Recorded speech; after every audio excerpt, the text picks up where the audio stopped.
And at the beginning of it all, our protagonist Supin, while he's all messed up, says that it's not hard to tell that he ended up entering probably the worst possible world. And where he came from, he started facing those things with several huge monsters going after him, and both he and that rat start going after the monsters. But a few days ago, the boy woke up peacefully in his room. Then he says that, when he woke up from a dream, he realized that he had transcended, and when looking at his identity, he notices that he is Supin, 18 years old, a citizen of the Longjin city base. He says that, as in most transcendences, he received a new identity in that world. He says that this world is very similar to Earth, but the technology is more advanced. It has already entered the interstellar era, and he says that technology is just a help. Because the most important thing is that there are star pets and several bizarre monsters walking around everywhere, which are basically Pokemon that Nintendo does not have the rights to. The boy says that there are different types of star pets, and they are closely related to human society. The tool pet is responsible for aspects such as life and work, and for topography and war there are warrior pets trained by the warrior pet master. Well, cool dragon, okay? This would probably come out of a Yu-Gi-Oh card. He says that the position of each kingdom is determined by the strength of its pets. In other words, this is a world that depends on the strength of the star pets in battle. Then he starts to get more motivated and says that since the strongest person becomes more important, in order to have a peaceful life he needs to become strong. And in order to become stronger, he has to plan each step carefully. First, it is important to understand your current situation. From now on, he is Supin, and Supin as things are in that room. His origins are critical. But then, when he leaves the room, he notices a girl in front of him. She asks how he woke up so early, saying that it's strange, and wondering if this isn't the lazy idiot Supin. He recognizes that girl as Supina's sister, saying she's cute and looking at her legs. Man, I don't want to ruin your fun, but she's kind of your sister now. Really, sister? Of that body you have? He wonders about that silver badge on the girl's chest. She starts to get irritated since she told him not to stare at people's breasts, wondering if he's thinking shit again. So he says he misunderstood, but she punches the kid, making him lose his breath, and wonders if he's a bull. He questions what that strength is, and she says that she is already the battle pet master, telling him not to try to do anything wrong again. The words she said in the meantime were quite worrying. After all, the owner of the previous body had already tried to do something to this girl. Supin noticed that what seemed to be happening to those two was not good at all. He talks about her sister, asking how she could do something bad, and wonders if her original brother had a bad personality. The girl confirms his doubts, asking if he doesn't remember all the things he's done. She asked who put worms in her backpack, stole her snack, put super glue on the toilet seat, switched her toothpaste for mustard, and hid her shoes. Then the boy wonders what kind of idiot this is. She says she's there to ask him something, telling him to take care of the pet shop, and saying that her customers are calling him, saying that he's the one who's going to take care of it that day. She says that if he doesn't go, she kill him. Supin thinks to himself that he thought the previous owner of that body was an imbecile, and he would never have imagined that he would have a store. Then he thinks that this is starting to get interesting. The boy, upon leaving home, uses a type of GPS that welcomes him and begins to guide him, asking him to turn at an intersection and then left at the next one. Thus, he arrives at his destination. The boy is lost in this when he looks at the store that would be his, noticing that the place is a dump, just like the original owner. The digital verification is successful, and he says that at least he has a store. After a little renovation and cleaning, the place will be ready for use. He says that it's not a big deal, but when he opens the store, he notices that it stinks like hell. He notices that one of the animals that had been locked up there for who knows how many weeks is pissing and shitting outside the cage. The dog doesn't even respect him, and Supin gets pissed, wondering how that animal dares to underestimate him. He says he's going to make that stupid dog suffer, telling the animal not to doubt him. But then he gets a big peck, is thrown away, and wonders what the hell is this. A punk appears at the entrance, saying that he has been a customer for a long time, and that Supin doesn't even recognize him. He says that he has been waiting for a week. The boy asks if he is an enemy, but the punk starts complaining, saying that he was there for 3 whole days because he left Indy Black in his care. The punk says that Supin should have taken care of the pet, but he left him locked up with those other damn animals for 3 days. He wonders if Supin knows how cruel that was. He points to the animal and says, "Look at the face of that animal. What a horrible thing, my god." The punk starts asking if Supin knows what his pet has been through in these 3 days. Supin then starts apologizing, saying that he will take care of his pet and that he won't charge anything. He thinks that his body is too fragile at the moment. The punk asks Supin if he thinks he needs anything now, ordering Black Wind to attack. The beast, who was completely exhausted, shows a lot of teeth full of desire to kill. Supin tries to defend himself, but Black Wind throws himself at him with everything. Then, Supin feels something strange when the animal's tail, which seemed harmless, goes straight to his neck, ready to cut it. He realizes that he is screwed, because the animal is too fast. protagonist. Supin wonders if people in this world only know how to solve problems with force. He also ponders how the original owner of that body got into so much trouble. Trying to avoid the worst, Supin calls the punk to talk, suggesting that they negotiate. He offers to pay 3 times the amount for the damages. The punk listens, but asks how Supin is going to make it up to his pet for looking like that. So he decides on a punishment, saying he has a brilliant idea. The punk tells Black Wine to try a new trick, telling the animal to blow up the store and revive its strength. He warns Supin not to forget that Black Wind has the blood of a white dragon. The punk tells the pet to use Black Blast. Supin is surprised by the bright light and wonders how this animal has so much strength. He also questions how a black dog can have white dragon blood. The pet actually uses the destructive attack burst bomb, and Supin complains that he just got there. He reflects on how he's the only weakling, since he doesn't even have a battle pet. But before Black Wind can attack, an electric bolt comes straight at the protagonist, landing right on top of him. Everything stops, and a system appears in front of Supin. He hears the system say that the target has been detected and that they will initiate a contract bond. Supin finally realizes that his system has appeared,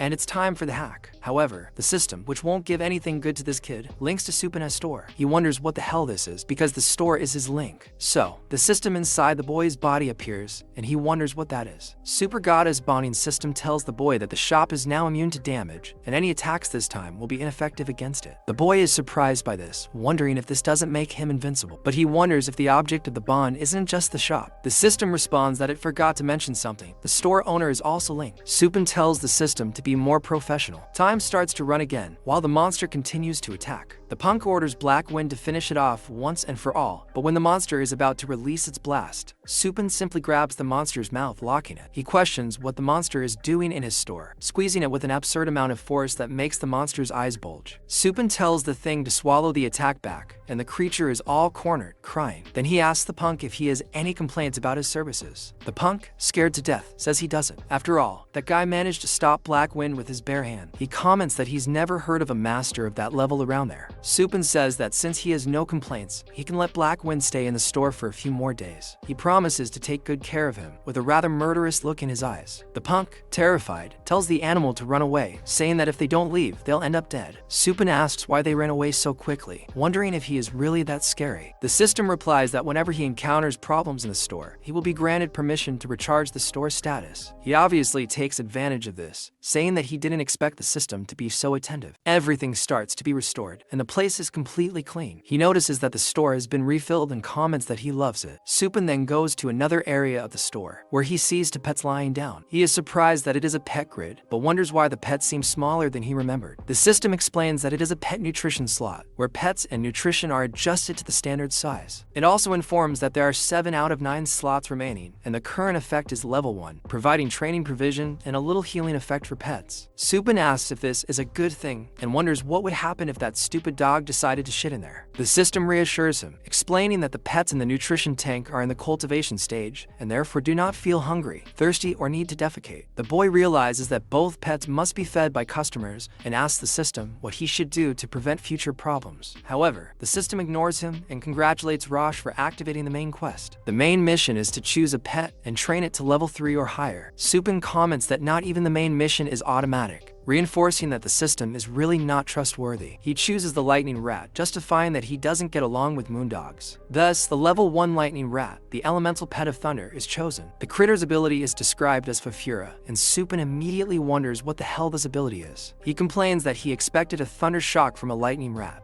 The system informs that, depending on the owner's daily training, the animal pet can acquire different abilities. The mouse winks at the protagonist, while the system directs him to enter the sea world of thunderclouds for training. Loading begins, and a wormhole opens beneath the boy, who is sucked inside. Supin wonders what the hell is going on, and begins to fall with the rat, both terrified. At the end of the fall, he lands softly, rolling, while the rat sticks its face in the ground. Supin observes the place and wonders if this is the training world. He realizes that the environment is extremely hostile, with thunder scattered everywhere and colossal trees dominating the scene. Looking around, he notices several crystals scattered around and admires the colossal size of a nearby tree, wondering about the gigantic proportions of the creatures that could have lived there. The mouse, trembling with fear, tries to hide. The system explains that this world is a zone where giant ancient creatures are common and the lightning element is extremely abundant, making it ideal for training lightning-type pets. It also informs about the chances of encountering beasts of different sizes, chances, 100 meters or less, high probability, 1,000 meters or less, low probability, 10,000 meters or less, very low probability. Supin realizes that with a high chance of encountering beast 100 meters or less, they must be everywhere, which only increases the rat's fear. However, before he can react, a colossal 10,000 meter beast, surrounded by lightning, appears above them. The size discrepancy is absurd. The monster's tail alone is 10 times larger than Supin. He is paralyzed with terror when faced with something so immense, claiming that it is the first time he has seen anything like it. Without hesitation, the monster uses an incredibly disproportionate attack, killing him instantly, as if crushing an ant with a cannonball. Supin realizes that he has died, wondering what the hell happened. The system confirms that he was killed by the Beast King a few seconds ago and transports him to the resurrection zone. Supin's evaluation points fall below 60. He will die permanently. He realizes the gravity of the situation and begins to complain that the system did not explain these rules before he accepted the mission. He asks how many points he currently has, and the system instructs him to scroll down in the information window to view rewards and punishments. Upon discovering that his evaluation points are extremely low, Supin begins to curse the system in his mind, accusing it of wanting to kill him. He wonders why a Beast King level beast is in the starting village. Supin's senses are at a low level and proposes forming a temporary contract with a beast pet to increase his chances. Irritated, Supin orders the system to continue the process immediately. He is revived in the same place, and both his body and the rat's are restored. The temporary contract is formed, connecting the feelings of Supin and the rat.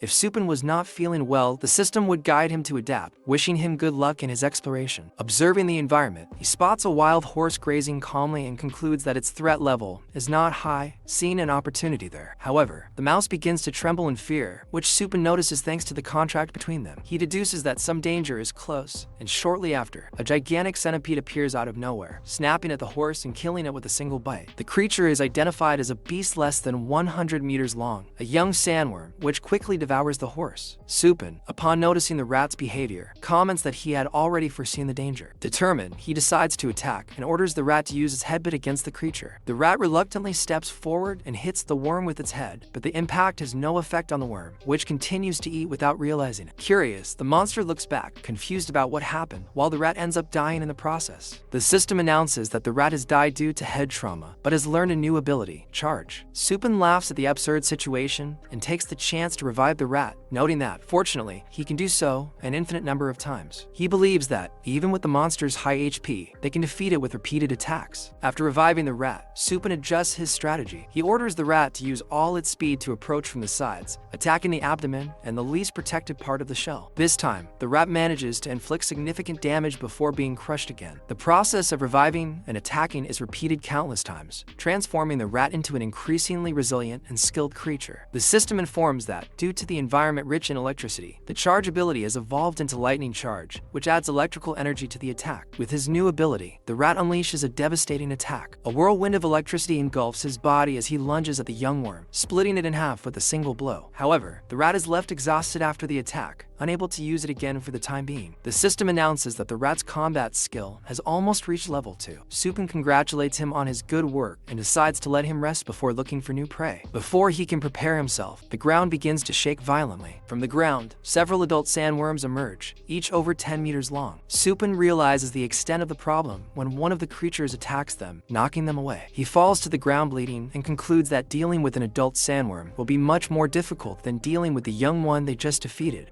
The force of the blow Supin suffered was so great that it broke 5 or 6 bones. He wonders if continuing to fight against such a great difference in skill makes sense. With the monsters attacking incessantly and Rateo seriously injured from the last battle, Supin considers giving up. He concludes that, even with the ability to revive, it is nearly impossible to defeat an enemy as numerous as that one. He considers retreating, randomly reviving somewhere else, and continuing to farm levels, thinking it would be the best strategy. However, just as the monster charges at him, the rat surprises him, releasing electricity and charging at the enemy. With a will-filled attack, the rat tears the monster in half using the lightning charge ability once again, despite being extremely injured. Supin feels a mixture of admiration and respect for his pet's determination. He is motivated and decides that if the rat has not given up, he cannot stand still either. Picking up one of the horns of a defeated monster, Supin joins the fight. The rat, now surrounded by constant electrical discharges, seems to have reached a new level, becoming even more powerful and ferocious. Supin declares that if they are to die, they will die fighting. Despite his efforts, Supam is unable to do much against the monsters. He and Radeo end up dead again, but revive in another location. Supam realizes that, even with full HP, he feels extremely tired. The system explains that resurrection requires a spiritual and mental cost, and since Supam has little spiritual strength, reviving so frequently results in severe fatigue. The system suggests that he train both his combat ability and his spiritual strength. Reflecting on this, Supam compares the body to a car. Even with the best engine, it is useless without fuel. Resolute, he recognizes that he needs to strengthen not only Radeo, but also himself. Before they can begin planning, the rat alerts Supam to a new danger. He notices holes all around and suspects they are different from those made by the sandworms. Soon, a creature begins to emerge, revealing its legs, a rock cockroach, a beast ranked 10 meters. Supam comments that it's only 10 meters, but quickly changes his mind when the monster sprays poisonous acid. He narrowly dodges it, realizing how lethal the attack is. Even Radeo hesitates, but Supam encourages him to show how much he has evolved. Now more confident and imposing, Radeo attacks with determination. Together, they manage to defeat the rocky cockroach and a series of other monsters, successfully completing the mission. In the end, Supam and Radeo stand over a pile of defeated adult worms, totaling for 172 kills. As a result, Radeo's ability evolves again. Lightning Charge transforms into Lightning Fulgur, and he learns a new technique called Lightning Afteremit. Additionally, Supam receives a special reward, the Beast Analyzer Pet Rookie rank. He is impressed with his progress, especially with Radeo's new ability, which is one of the top 10 strongest lightning type abilities. Supam reflects that pet abilities are classified into 6 qualities, with the ranks distributed as follows: Rank 1 and 2, Common Skills; Rank 3 and 4, Intermediate Skills; Rank 5 and 6, Advanced Skills; Rank 7 and 8, Legendary Skills; Rank 9 and 10, Divine or Unique Abilities. He comments that some skills are so rare that they have been passed down since ancient times, and are considered true treasures for pets.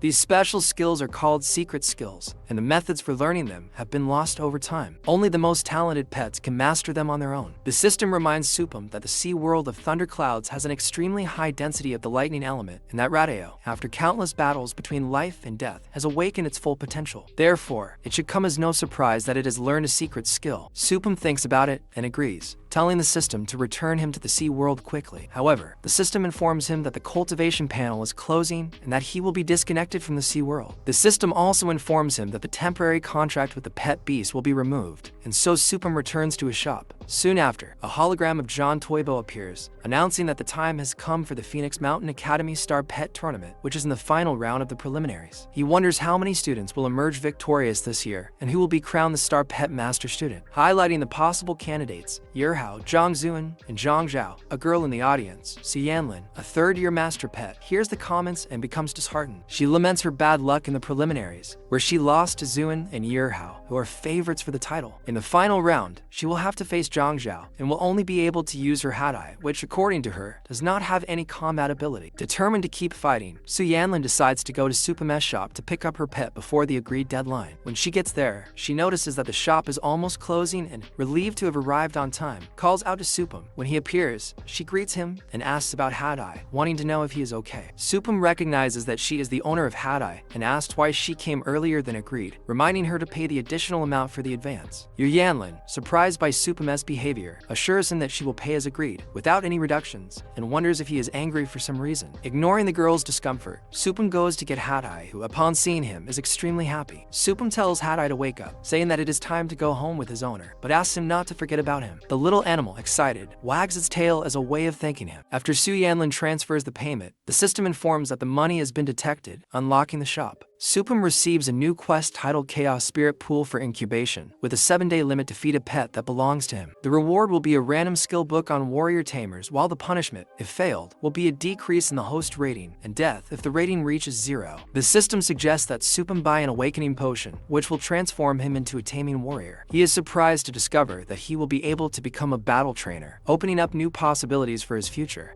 The system shows Supam the items available in the shop: the Awakening Potion, the Common Rank Beast Catching Ring clearly inspired by a generic Pokeball, and the Common Rank Pet Food. The system highlights the importance of the Awakening Potion, explaining that it will be stored in his consciousness, and that in the future he will be able to access the shop just by thinking about it. Supam decides to buy the Awakening Potion, but finds that he doesn't have enough energy. He realizes that the currency conversion in the system is extremely unfavorable. 100 physical coins are equivalent to only 1 unit in the system. He checks how much Su-Yan paid for taking care of Hadai, and is outraged to see that he only received 108 yuan. I fed a star pet that learned one of the top 10 secret martial arts, and all I get is 108 yuan, he thinks indignantly. Meanwhile, at the competition, the announcer announces that Sun Zhao's Inferno Dragon has badly defeated Su-Yan's saber-toothed tiger, leaving the audience bored. Some viewers comment that Su-Yan's first 2 rounds were against the best in the academy, and that she was unlucky to face 2 of the A's, the elite students. Others say that Su-Yan should give up and save her strength, while a more sympathetic viewer argues that she should fight to the end. As the match decides her chance to join the Pioneer War team, the host, stirring up tension, questions whether Su-Yan will surrender or fight to the end. She feels frustrated, reflecting that her saber-toothed tiger, although treated, is not completely healed, and that her chances are almost non-existent. Sun Zhao, full of arrogance, orders his Inferno Dragon to use the Flame Eruption skill to end the fight quickly. However, before the attack can land, a magical barrier appears to protect the field. A startled spectator thinks he will be hit, but his friend reassures him, explaining that a high-ranking judge is controlling the arena shield and that it is virtually impossible for a student to destroy it. The battle ends with Su-Yan surrendering, and Sun Zhao is declared the winner of the first round. He angrily tells her that she was lucky to escape, demanding that the second round begin immediately. Su-Yan, exhausted and with few options, considers using Radeo, her last available pet. She reflects on its behavior since returning from the shop, noticing that it has become more gluttonous and relaxed, and is annoyed that the shop should have warned her about this. Despite her reluctance to let it fight, she considers that Radeo now has the 3rd rank strength buff and a War Tamer secret art. However, it is still only rank 1. While Sun Zhao's Inferno Dragon is rank 3, the host excitedly points out the gulf in power between Su-Yan's pet and Sun Zhao's, raising the audience's anticipation for the upcoming battle. Su-Yan remains torn. Should I really put him in danger? He's barely broken through to rank 2. Does he stand a chance against such a powerful opponent? Tensions mount as everyone awaits her decision, with the upcoming fight promising to be a real challenge for the young tamer and her valiant Radeo. The host announces that it will be a single match, and the audience begins to jeer at Su-Yan, telling her to stop being a coward and join the fight, while others boo, asking her to give up. Su-Yan's mouse is visibly angered by this, but she still hesitates, thinking that the difference in power is huge, and that she cannot risk the mouse's life. As she begins to raise her hand to surrender, the mouse steps in, interrupting the gesture of surrender, and the audience begins to realize that the little mouse has decided to fight. The surprised host starts the countdown to the fight, and says that the situation won't be so boring. Su-Yan watches the Radeo with hope as he prepares to face Zhan Zhao's Infernal Dragon. Zhan Zhao, confident, orders his dragon to attack with fireballs, but the rat reacts unexpectedly. He uses electricity to lift rocks and protect himself, and Su-Yan, surprised, asks him to use the electric charge to dodge the attacks. The rat, full of fear, follows the orders, but ends up being hit by one of the attacks. Su-Yan screams, worried, and the audience begins to doubt their chances. The presenter comments that the battle seems lost, but emphasizes that running away is a shame, and that Zhan Zhao is just having fun with the situation, trying to torture the rat before finishing it off. Even at a disadvantage, Su-Yan does not give up. She activates the rank 3 strength buff and asks Radeo to use electricity again, and this time he manages to dodge with impressive agility. The audience begins to wonder what is happening, noticing that Radeo moves with unprecedented speed. Su-Yan, seeing the opportunity, orders a counterattack. With a flash of electricity around it, the Rataya summons all of its electrical power, creating a gigantic sword of divine lightning on its back. The impact is so strong that the protective barrier of the field shatters and lightning splits the sky. Outside the arena, the spectators wonder what is happening, while the teachers and principals realize that a rank 1 electric rat has used a rank 7 divine lightning. They are amazed at the skill of Su-Yan and her Ratayo. Zhan Zhao's Inferno Dragon falls, defeated, and the announcer, speechless, acknowledges Radeo's amazing ability. He then announces that Su-Yan is the winner of the round, but Su-Yan, still stunned, cannot believe what has just happened. The audience, excited, applauds and comments on Radeo's incredible ability, who was able to learn a rank 7 move. Some even think that such an ability will be wasted, as divine lightning of such great power cannot be easily controlled. Su-Yan sat there, still in shock, reflecting on what she had just seen. When did my Radeo become so strong? She wondered, not fully understanding what had happened. Just a few days ago, he was only a rank 1 Radeo, and now he had used a divine lightning with immense power. Su-Yan begins to wonder what happened to Ratty, and if the pet shop had something to do with it. She wonders if the owner of that place could be an expert in secret skills, but quickly dismisses the idea, finding that he definitely doesn't seem like that. Meanwhile, Su-Pai, the dog who lives in the shop, continues to make a mess, and Su-Yan complains angrily, telling him to stop spreading dirt around the shop. The boy, Supin, begins to find it strange and wonders if someone is talking about him, but his concern soon dissipates. At the tournament, the host comments that Su-Yan and Zhan Zhao's match will go down down in history, as no one has ever seen a rank 1 pet fight alongside a pet with a rank 7 ability. He notes that this is a first, even for Phoenix Mountain Academy, and that the battle will become a milestone. Zhan Zhao, in turn, reflects that he may have underestimated Su Yan by sending his weak pet to fight, and begins to prepare for the final round. The host announces that the match is tied 1-1, and that both sides are ready for the final round. Zhan Zhao, not wanting to lose, summons his Galecheroni, a turtle-like beast covered in rocks. He says that Su Yan's rank 7 Divine Lightning will have no effect against this new opponent, and that it will be easily defeated. Su Yan notices that the Galecheroni is rank 4, which represents a 3-level advantage over his Rateo. Even so, the Rateo approaches the monster fearlessly, ready to fight. The host observes the situation and wonders if Su Yan made a mistake in not using his buffs. Zhan Zhao, with his ace up his sleeve, begins to use his buffs. He activates the rank to win blessing, the rank 3 solidification blessing, and the rank to buff for the goblin, further enhancing the creature's strength. The host realizes that, with all these buffs, the goblin should be close to rank 5 by now. Su Yan recognizes the monster's strong aura and prepares to give the rat her own buff, but the rat acts unexpectedly. It runs away from her, moving too far for her to apply the buff. With that, Rateo prepares to face the Galeserin without any magical help. The host is surprised, asking if Su Yan made a mistake in letting Rateo advance alone. Zhan Zhao thinks Rateo is foolish to attack such a powerful monster head-on, and imagines that it will be crushed quickly. However, Rateo demonstrates its skill by dodging the Galeserina's powerful stomp using Lightning Step, a rank 7 skill. It transforms into 2 enemies, jumping out of range of the attack. The audience, and even Su Yan, are shocked to see that Rateo is using a rank 7 dodge skill. Su Yan begins to realize that her Rateo has much more potential than she had imagined, and that it has yet to show its full power. The audience now watches intently, eager to see how the battle will unfold.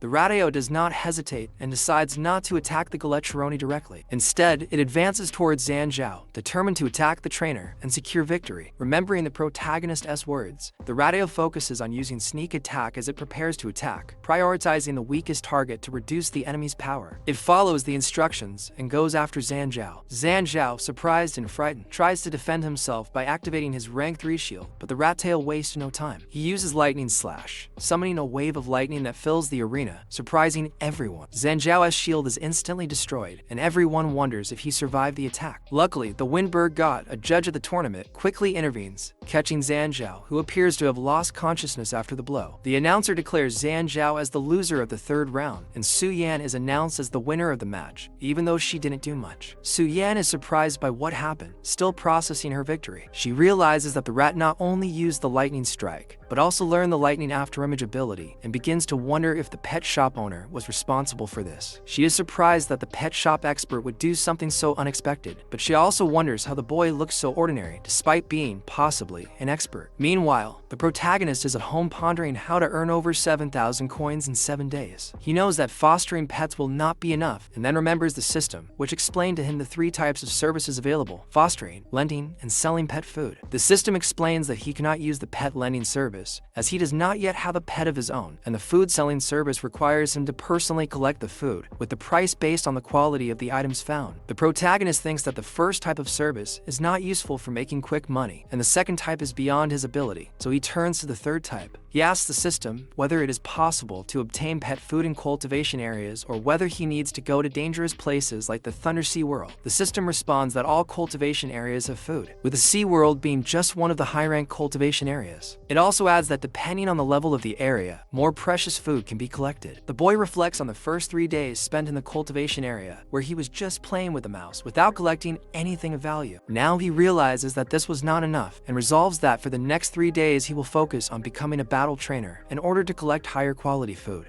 Meanwhile, at the shop, the protagonist asks the system to open the list of cultivation islands. The system displays several options around the boy, explaining the different difficulty levels of the islands. The maximum rank cultivation world requires 1,000 energy points. The advanced rank cultivation world requires 100 points. The intermediate rank cultivation world requires 10 points. And the novice rank cultivation island only requires 1 energy point. The protagonist thinks to himself that he can only go to the novice rank cultivation island, since if he had picked some herbs last time, he wouldn't be in this situation. The system quickly corrects him, reminding him that, as a qualified rogue, he should have been aware of looking for anything related to pets. The protagonist has no way to refute this, and then the system informs him that a suitable place for pet breeding has been found. It asks him if he wants to enter that place. The protagonist accepts, determined not to miss the chance to make his pets stronger, and enters the new world. Upon connecting to the meteorite territory outside of Area 1002, he comes across some dinosaurs. The system notifies him that he now has a new empty inventory cube, which contains 3 temporary flower and herb identification techniques. These techniques can be activated at any time just by thinking. The protagonist observes the cube and confirms the presence of the scrolls. The system also informs him that he has 1 day of exploration and 30 chances of death, wishing him good luck. The protagonist decides to test the techniques, activating the analysis, and immediately feels all the knowledge flowing into his mind. He begins to identify the plants in front of him: a stoneflower, a thorny bush, and a poinciana. He is surprised to realize that these are not dangerous, and not all the plants that can be collected are simple, cheap recovery plants. Then he notices a rocky reptile in front of him and observes what it is eating: a rare crimson rock fruit. The protagonist recognizes that expensive pet food grows in dangerous places, so he decides to focus only on the most valuable options. He quickly approaches the reptile, steals the fruit, and stores it in his inventory, only to be attacked and killed by the reptile. Now, he loses 1 of his 30 chances to revive, but he believes it was worth it. With his revival chance reduced, he continues to collect more valuable food until his 30 revival chances are exhausted. When the last few chances are exhausted, he leaves the farming island, thinking that 30 revival chances per day is enough, especially now that he has a good amount of crop plants to use. Meanwhile, elsewhere, the pet is in terrible condition, nearly starving to death. The owner worries, saying that it has been a week since the animal has eaten anything and wondering what to do. The boy, who is behind the grandfather, suggests that they offer the most expensive bird food in the area, promising that the animal's appetite will return once it has tried it. The grandfather decides to let the pet try the food, and the animal, upon seeing the delicacy, jumps for joy, clearly interested. However, when the pet puts the food in its mouth, it immediately spits it out, as the food is actually black blood.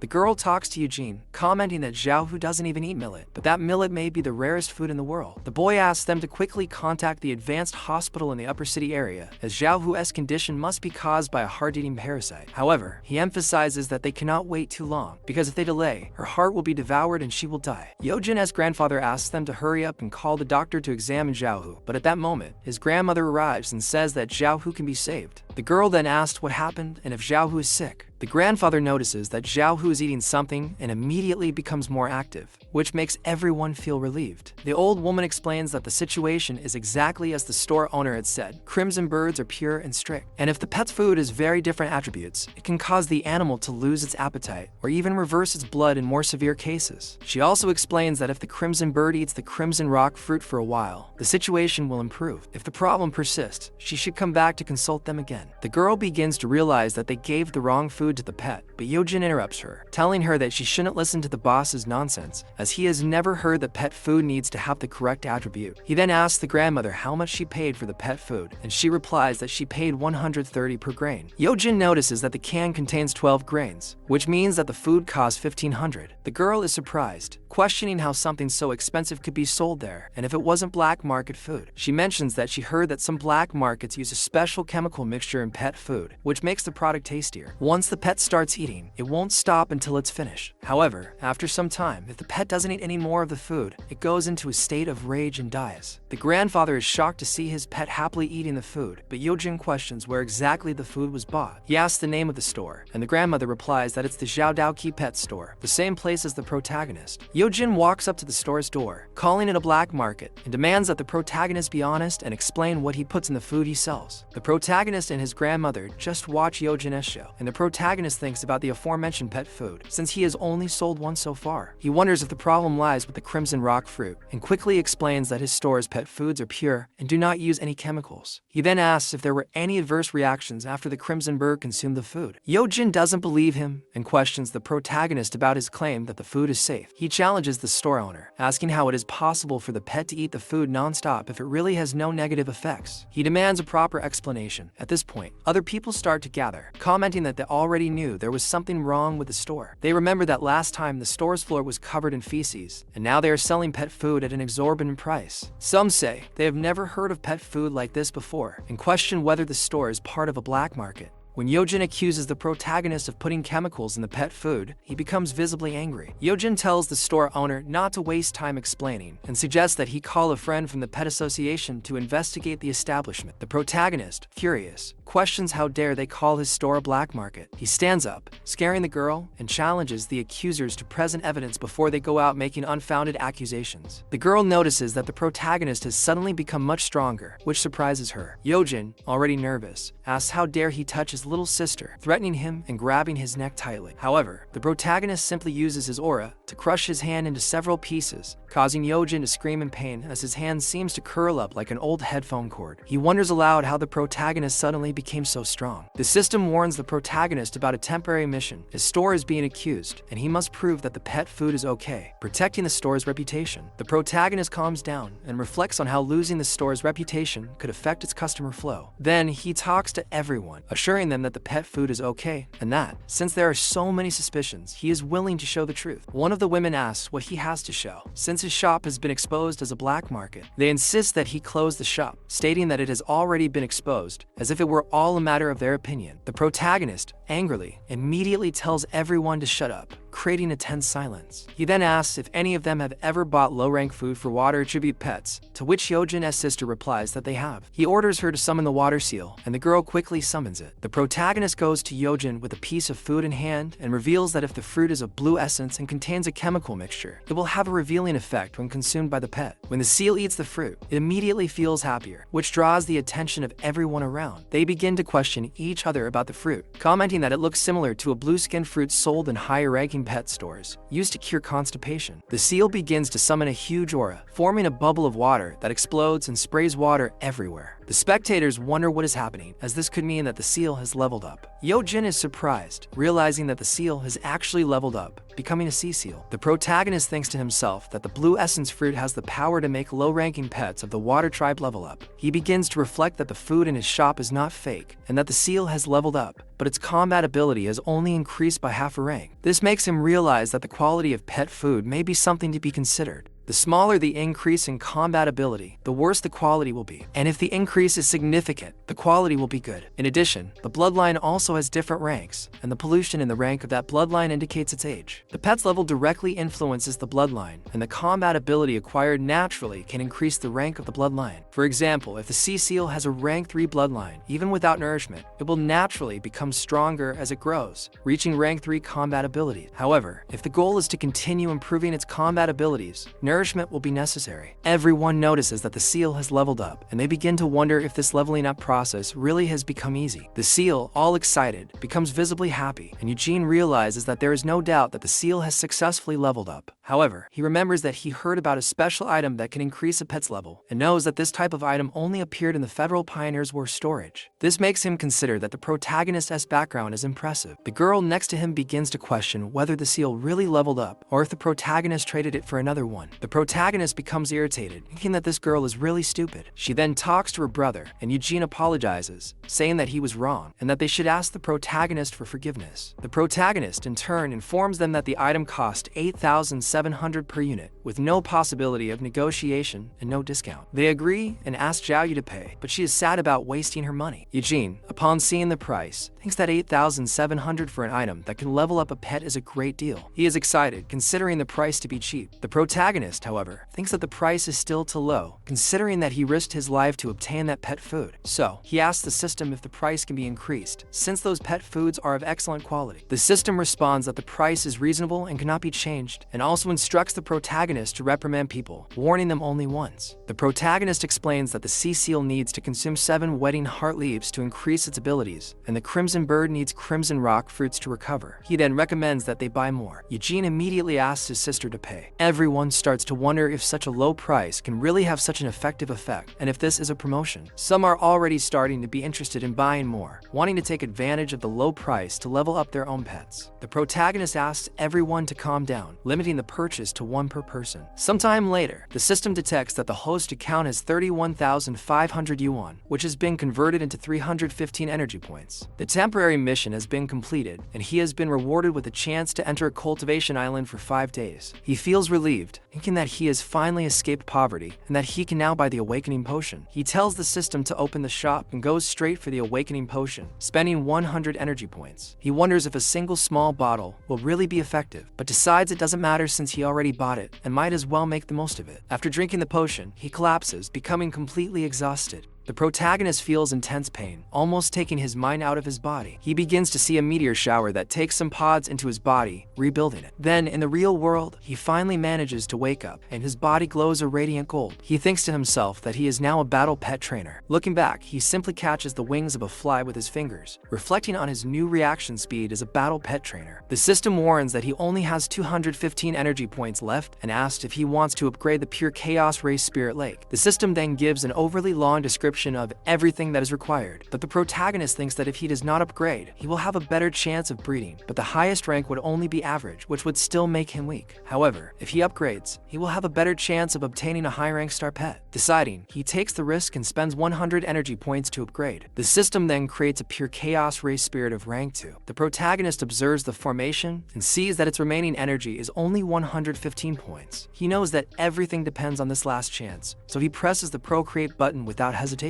As he does so, the platform glows brightly, emitting a beam of light that reaches the ceiling. The boy covers his face as the reproduction is successfully completed. Something appears in the center of the light, a skeleton. He wonders what it could be, and when he looks closer, he sees that it is a tiny skeleton, a rank 1 patch of the demon attribute. The protagonist is surprised by the result, thinking that he spent all his energy just to get this. The skeleton, however, starts laughing at him, and he says that he is not complimenting him. The breeding quest is completed, and the protagonist has received a random pet skill book. The skill he obtained is Killing Intent, which allows him to use mental spiritual power to awaken the pet's killing intent, causing it to enter rage mode. Even if seriously injured, the pet will continue to attack furiously. The protagonist thinks that although the high-rank cultivation island has many powerful beasts, even with an increase in his pet's power, he would not be able to escape being killed instantly. Killing Intent seems to be a useful skill for weaklings risking their lives against something strong, and he concludes that it was not so bad after all. The system informs the protagonist that he has completed the conditions of a mission and that a new main mission has started. The mission requires him to bring the rank 1 patch to the mid-high rank, and the reward will be the star map of being pure chaos for 7 days. However, the system warns that if the mission fails, 10 points will be deducted. The protagonist is surprised by the mid-high rank mission. He knows that Ratayu has strong attributes, but its quality is only low mid-rank, and the quality of the skeleton is even lower. He considers the difficulty of the mission to be high, and wonders whether he should do the trash or the luxury. The skeleton is happy, and the protagonist thinks that he is very positive for someone with such low qualities. At that moment, he is called by Prota and notices that a customer has arrived. The same girl he had seen before appears, with a friend surprised to discover that he has a pet shop. Ratayu returns, recognizing the girl and asking why she came there. She introduces herself as Suyan, not 108 Yua, and is soon followed by a bratty kid who questions if the protagonist did something to Ratayu.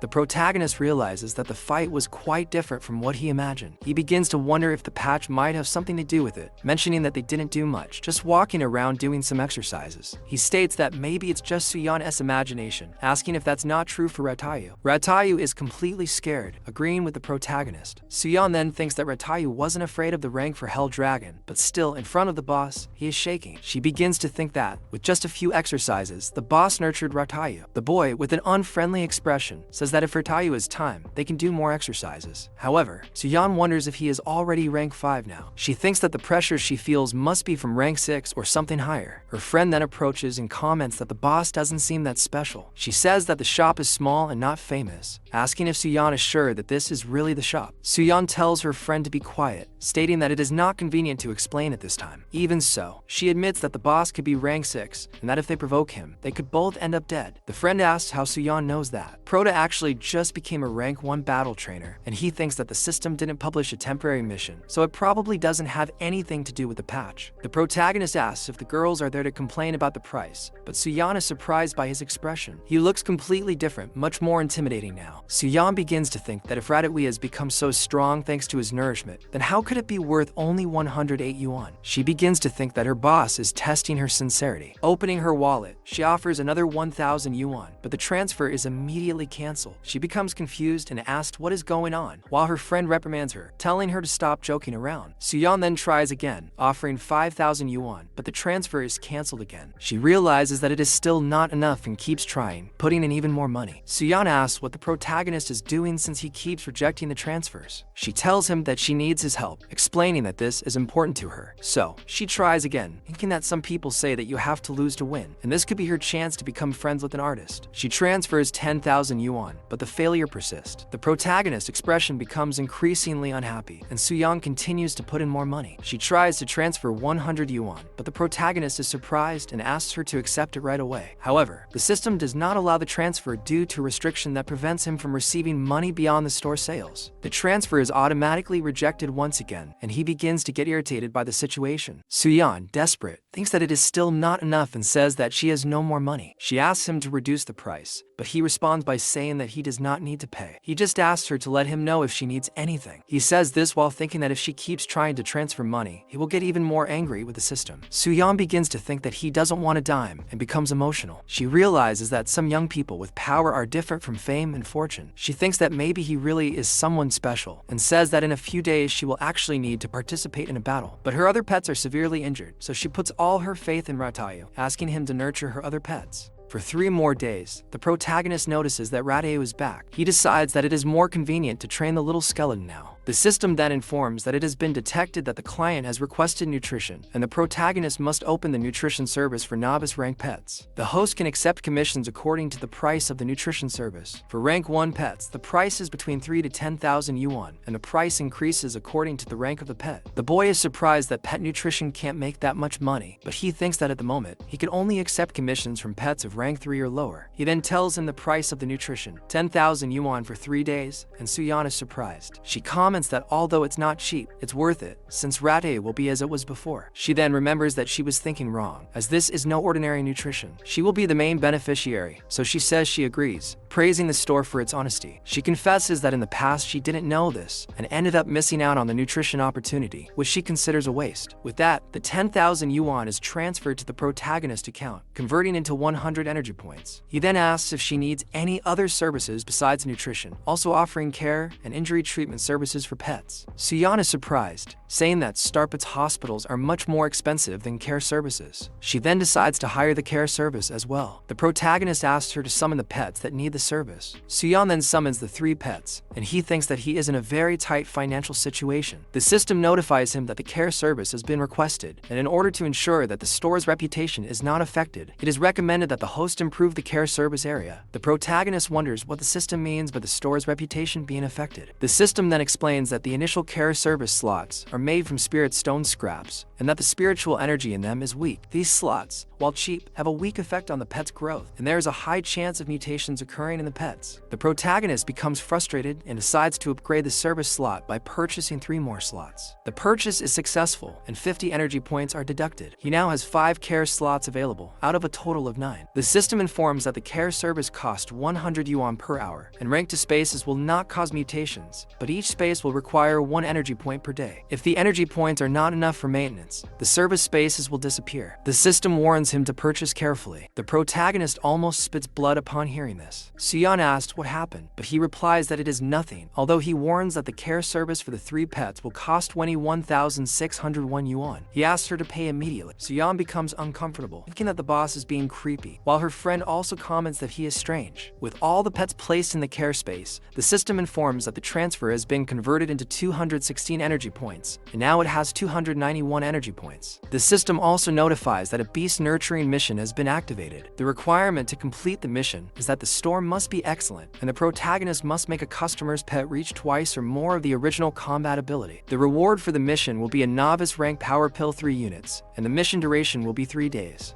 The mission requires the protagonist to raise the skeleton's rank from rank 1 to rank 7, a major challenge. He thinks that, compared to raising a Rautayu from rank 2 to rank 7, this would be relatively easy, almost like Mamon with Ahsoka, an expression indicating something simple. He believes that he can accept both missions simultaneously and decides that it is time to utilize the peak of the Nutrition Islands. Upon accepting the mission, the protagonist and his pets enter the Nutrition Island. Rautayu is visibly frightened, smelling the strong smell of blood that permeates the environment. The place is completely reddish with a chaotic landscape. He realizes that the smell of corpses is so strong that it is damaging his strength. Suddenly, a skeleton appears and without hesitation, attacks the little skeleton, quickly breaking its bones. The protagonist, however, reacts quickly, realizing that if the little skeleton revives, it can attack the monster. Rautayu also enters into action, and the fight begins. When the monster attacks, Rautayu dodges and with its antennae, hits the skeleton. Looking to the side, the protagonist sees the little skeleton being reborn and Rautayu still alive. The protagonist recognizes that the Nutrition Island at the apex is not just an ordinary area, but a challenging location where the rank 7 mascot, a large demonic tribute combat skeleton, is present. The Rautayu begins to attack with lightning slashes while the revived skeleton also attacks. However, the skeleton is broken again, and the protagonist orders its revival. The Rautayu, in a moment of rage, uses the lightning slash ability, but instead of firing it, the protagonist instructs it to use its tail to cut off the skeleton's arm. In doing so, Rautayu rips off one of the skeleton's arms, which makes him scream in pain. This scream causes the destruction of Rautayu's organ, which kills him. The skeleton, however, seems not to be finished and continues fighting, rebuilding his arm with a gem that seems to have the ability to rearrange limbs. The protagonist realizes that the gem is a treasure, something valuable. The Rautayu and the skeleton are revived again, but both are scared and do not seem willing to fight. The protagonist, frustrated, takes an item from his space bag and uses a skill book. He learns the rank 1 killing intent skill, and then uses the hatred skeleton Tashi skill, increasing the strength of both pets. With a new surge of strength and determination, Rautayu springs into action, rushing toward the skeleton's head with hatred. The little skeleton also runs underneath, and together they manage to attack the skeleton. However, the little skeleton ends up dying again, and the protagonist also loses his life. Upon reviving, the skeleton is even stronger, with his hands significantly larger and more powerful. The protagonist realizes that, despite the skeleton having become stronger, he has also become unstable as his larger arm causes him to lose his balance. The protagonist understands that this disadvantage can be used against him and asks Rautayu to use Lightning Step to attack again.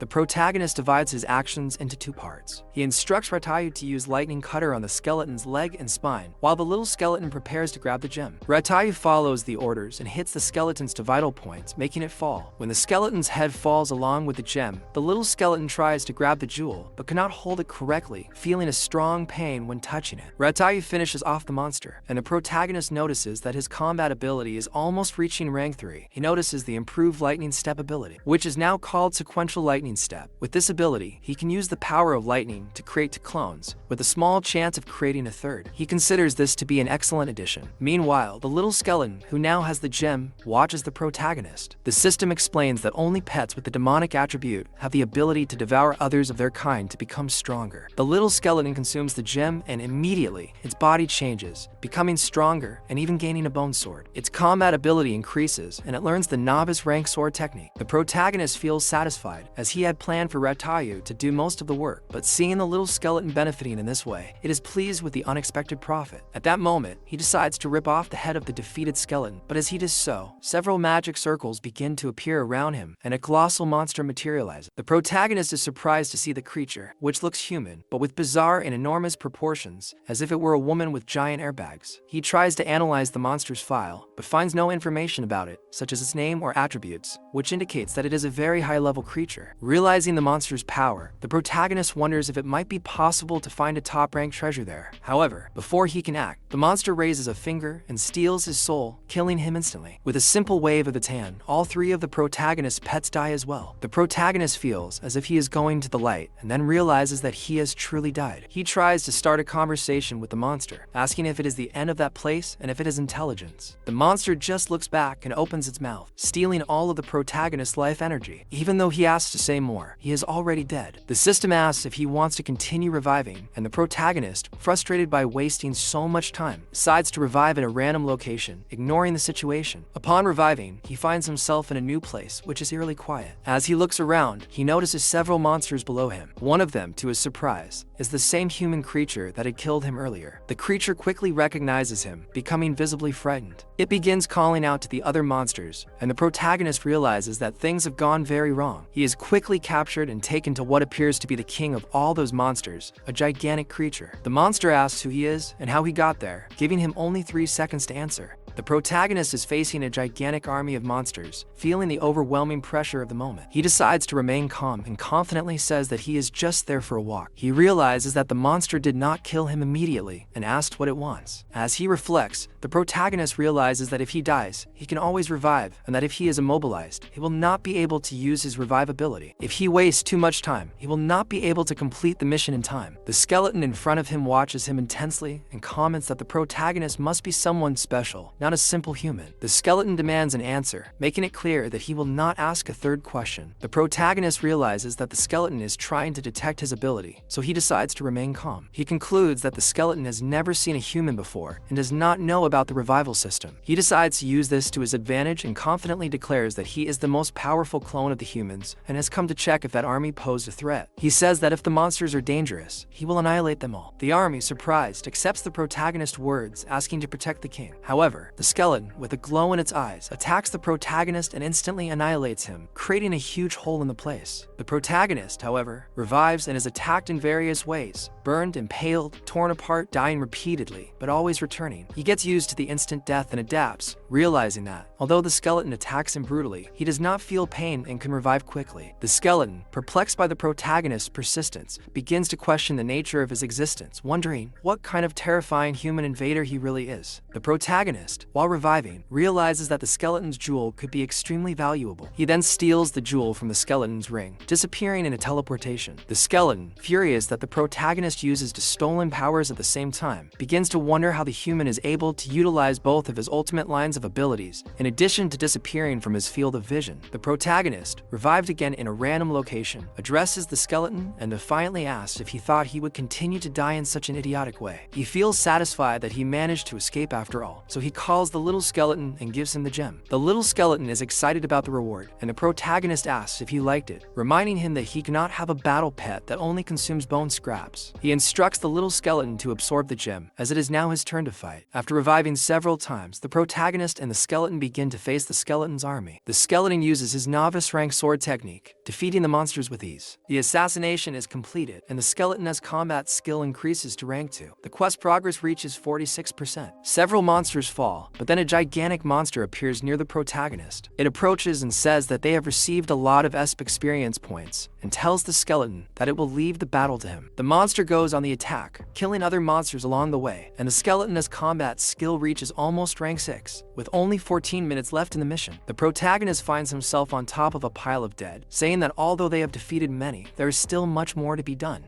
The giant monster that had died earlier reconstitutes itself with all the other monsters around it, forming an even larger creature, made from pieces of those that were there. The protagonist realizes that the monster is not really dead and warns his companions that it is time to take action. He activates his killing intent, causing the two to enter a berserk state, ready to attack. The boy instructs them to destroy the monster, as this will be enough to complete the quest progress. However, the monster seems unwilling to die easily, launching chains with blades towards the three. The protagonist then orders the skeleton to use his novice rank sword technique, reflecting the blades back at the monster. This enrages the monster, and it slams the ground, causing several hands to appear that attack the protagonist and their allies. With the mission progress at 94% and only 7 minutes remaining, the system warns about the time running out. The protagonist becomes irritated by the parallel restriction being enforced again and orders the rat to use the lightning slash to attack the monster's core. The rat tries, but the attack is blocked by the hands that prevent the slash from reaching the monster's core. The protagonist examines the monster's attributes and realizes realizes to things. The hands are not afraid of skills and the core is, in fact, its weak point. With 3 minutes remaining, the protagonist asks the rat to use all the power of the lightning, covering his body with the energy and freeing himself from the hands. The system then informs him that the rat has learned the lightning coding skill, which causes damage and paralysis to nearby enemies, in addition to doubling the damage against enemies with the demonic attribute. The protagonist is excited about the new skill, and the rat uses it to destroy the hands that were imprisoning them. Once freed, the skeleton begins to cut off one of the monster's hands and heads for the core, striking it with a well-aimed blow. The monster is finally defeated, and the skeleton completes its assassination, increasing its combat ability to rank 7. The rat also reaches rank 7 in its ability. The protagonist notices that a small part of the gem has been absorbed by the skeleton, further increasing its strength. He wonders what would happen if the skeleton absorbed the entire gem. The protagonist then completes the main quest, earning a Pure Chaos Power Star map, and the side quest, receiving an original power pill. Back at the shop, he asks the system to show the skeleton's stats, which are now much higher. The skeleton is significantly stronger, and the protagonist comments that he has climbed ranks and reached rank 7 in combat with an intermediate high performance. He then asks the system if everything is okay, and the system confirms that the quality assessment was made based on the progress of the chaos and that there is no need for doubt. The protagonist reflects on everything that happened, remembering the gigantic skeleton they faced. He looks at the rat, now transformed into a rat, Umbra Darkness with the undead ability. Surprised, the protagonist did not know that a lightning attribute pet could learn this ability. He imagines how people would react if they saw the rat summon an undead in battle. After putting his pets to sleep, with the skeleton next to the gigantic gem, the protagonist becomes curious to see what will happen. Sometime later, while tidying up the shop, he asks the system about the Pure Chaos Power Star map. The system explains that it is an ancient training method that can increase the level of training. The map works like a vast universe, using stars to compare acupuncture points, muscles, and bones of the body in training, different from the star power methods used in the Federation. The protagonist is happy with this explanation and wonders if this means he can train as well. He realizes that this ultra cultivation method is what he was missing to become even more powerful.